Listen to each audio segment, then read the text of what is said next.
But king Solomon loved many strange women, मतलब जिनके साथ मेरा कोई नाता नहीं, मैं क्रिश्चियन हूं तो मैं क्रिश्चियंस में मैरिज करूंगा। बट द बाइबल सेज कि उसने जब शादियां की तो विजातीय स्ट्रेंज नॉन रिलेटिव वुमेन्स के साथ की। सुलेमान के ऊपर फेवर रहा। वचन कहता है कि सूर्य से लेकर समुद्र की मछलियों तक लेकर घोड़ों से लेकर हर चीज की उसे अच्छी नॉलेज थी। जब अच्छी नॉलेज उसके पास थी तो वो हर चीज में अच्छा व्यापार करता था, और जब हर चीज में अच्छा व्यापार करता था, फेवर उस पर रहता था, बिजनेस उसका बढ़ता जा रहा था और वो दुनिया का सबसे अमीर राजा बन गया। हर चीज में फेवर था। 20 साल सुलेमान परमेश्वर की आज्ञाओं के ऊपर चलता रहा, जिस तरह उसका बाप दाऊद चलता था।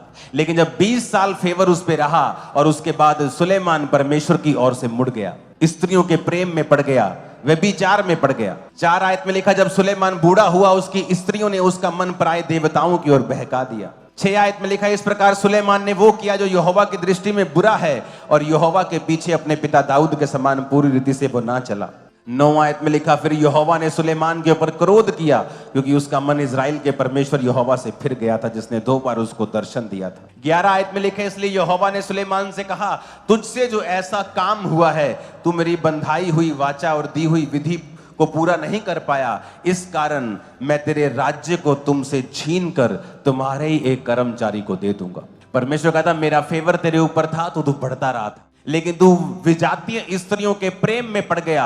अब तू विधियों पर नहीं चला, अब मैं ये राज्य तुझसे छीन लूंगा। लेकिन जब आप अपना वो हृदय जिसमें आपने परमेश्वर को बसाकर प्रभु का फेवर लिया था, जब आप किसी और को दे देते हैं, फिर आप घटते जाते हैं। फिर आप लाख कमेटियां बना लें, दुनिया का बड़ा सा बड़ा डिफेंस खरीद लें, आपको गिरने से कोई बचा नहीं सकता है। अगर यहोवा ने ठान लिया है आपको गिराना, कोई दुनिया की ताकत आपको खड़ा नहीं कर सकती। आप 10 लाख लोग इकट्ठे कर ले, तब भी नहीं। 14 आयत में लिखा, तब यहोवा ने एदोमी हदद, जो एदोमी राजवंश का था, उसे सुलेमान का शत्रु बना दिया। तो परमेश्वर कहता, मैं शत्रुओं को उठाऊंगा तुम्हारे खिलाफ। एक सताव अलग चीज है, सब मिनिस्ट्रीज उसे फेस करती हैं, लेकिन परमेश्वर कहता, मैं फालतू के शत्रु तुम्हें दूंगा, तुम्हारा राज्य तुमसे छीन कर तुम्हारे ही एक बंदे को दे दूंगा, क्योंकि तुमने strange women, non relative, adulterous women से तूने प्यार किया और उनके साथ तूने शादी की। प्रभु का फेवर अपने लाइफ पे चाहते हो, उसे आज दिल में बसा लो और उसे बसा कर रखना,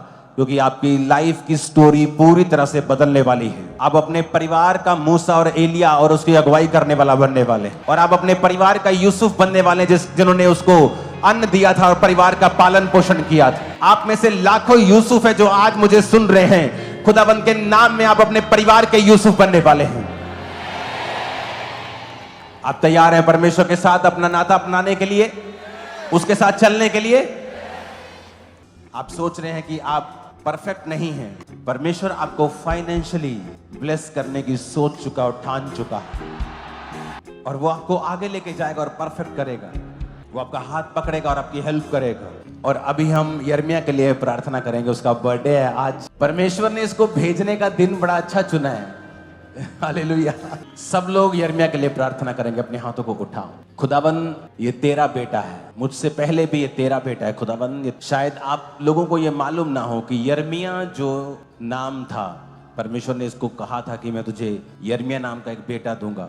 ये नाम मुझे सोफिया होने से पहले मिल चुका था, जब सोफिया हुई भी नहीं थी, और मैं प्रार्थना में था, अपने देश से बाहर था, और मुझे आज भी याद है कि एक प्रभु के दास के पास मैं रुका हुआ था और मैं बेड पर लेटा हुआ प्रार्थना कर रहा था, और परमेश्वर ने मुझे वो नाम दिया था। मैं प्रार्थना नहीं कर रहा था ऐसे कुछ कि मुझे ऐसा नाम मिले, जस्ट मैं वैसे ही प्रेयर कर रहा था। तो परमेश्वर ने मुझे उस समय यिर्मयाह नाम दिया था। इसकी बड़ी बहन के आने से भी पहले इसका नाम प्रभु ने मुझे दिया था, यानी प्रभु जानता था कि ये मैं इसे भेजूंगा। खुदावन, ये तूने भेजा, ये तेरा दास है। खुदावन, जब ये बड़ा हो, तुझ में बड़ा हो, अनुग्रह में, सेहत में, ब्लेसिंग में, बुद्धि में, समझ में, खुदावन आत्मा में, परिपूर्णता में बड़ा हो, और तेरे बड़े बड़े कार्यों को करे। ये यूथ को इंस्पायर करे, बच्चों को इंस्पायर करे, बड़ों को इंस्पायर करे। तेरे साथ कैसे संबंध रखने हैं, ये एक एग्जाम्पल बन जाए। खुदाबंद, तेरी बरकत आज से इसके जीवन पे हो।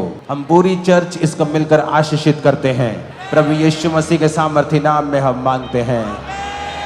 हैप्पी बर्थडे यिर्मयाह। हालेलुया। तारीफ करो जोर से।